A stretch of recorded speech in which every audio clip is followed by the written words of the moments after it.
Hi everybody, welcome to another video.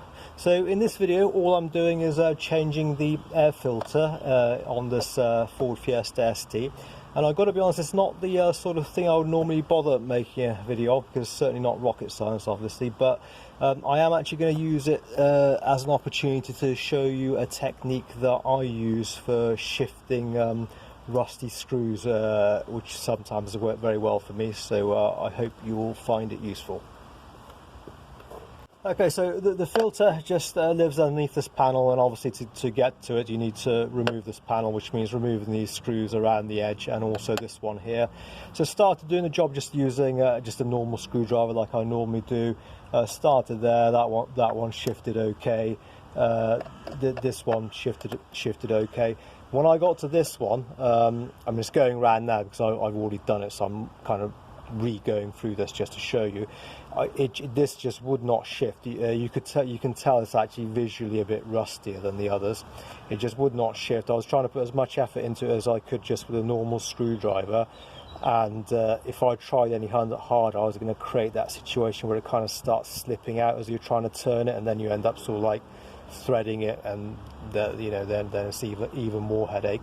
So I went and got this, and there's a particular way I use this for shifting rusty screws like this that's kind of helped me out on quite a few occasions in the past. Obviously it doesn't always work, but often it does. Like here, I used it on this one and also on this one as well. As you can see, that one's more rusty as well than the others, and it worked really well. So it's a handy tip to know.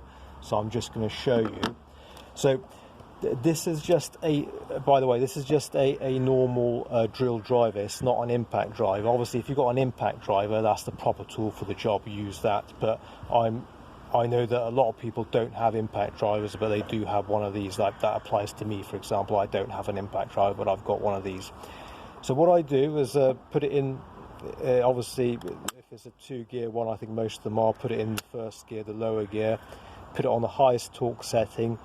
Make sure you got the correct bit on there for the type of screw you're trying to shift, and make sure it's a nice snug fit on the screw. Make sure you got the sort of like the drill sort of like sitting nice and perpendicular above the screw.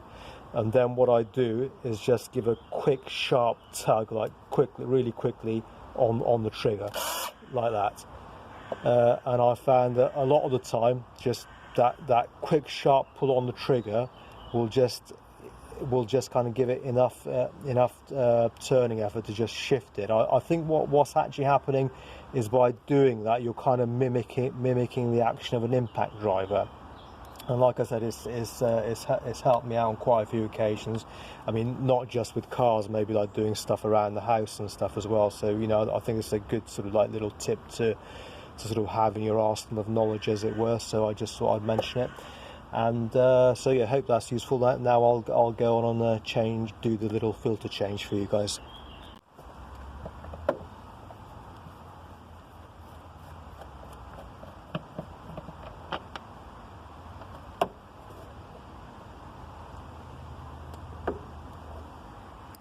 Okay, so these screws do not have to be removed completely. They kind of after you loosen them, they kind of stay trapped on the cover like that, so that you don't try to you don't need to try to take them out completely.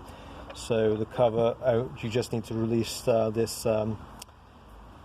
thing here. I can't think what it is off the top of my head. Something to do with the intake. Just release it down there at the bottom, and then the cover just comes off like that. And there is the filter.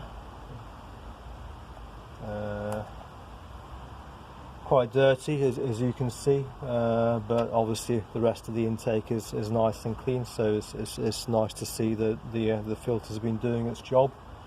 I'm just going to give it a quick clean in there, and then we're going to replace it with this nice new Ford Genuine filter. By the way, I tend to use this sort of spray-on brake cleaner type stuff when I'm cleaning bits like this.